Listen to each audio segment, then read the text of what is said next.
જય શ્રી કૃષ્ણ. આજનો શ્લોક. મંગલમ ભગવાન વિષ્ણુ મંગલમ ગરુડધ્વજ મંગલમ પુંડરીકાક્ષ મંગલાય તનોહરિ. આ શ્લોક ભગવાન વિષ્ણુને સમર્પિત છે.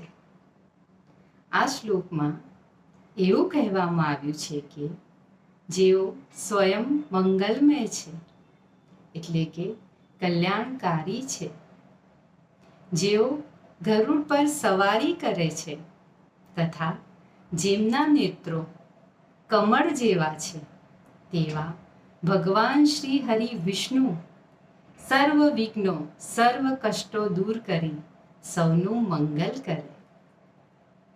આ શ્લોક વિષ્ણુ ભગવાનની સ્તુતિ કરવા માટેનો સૌથી સરળ શ્લોક છે, જેનો ઉલ્લેખ આપણને ગરુડ પુરાણમાં જોવા મળે છે.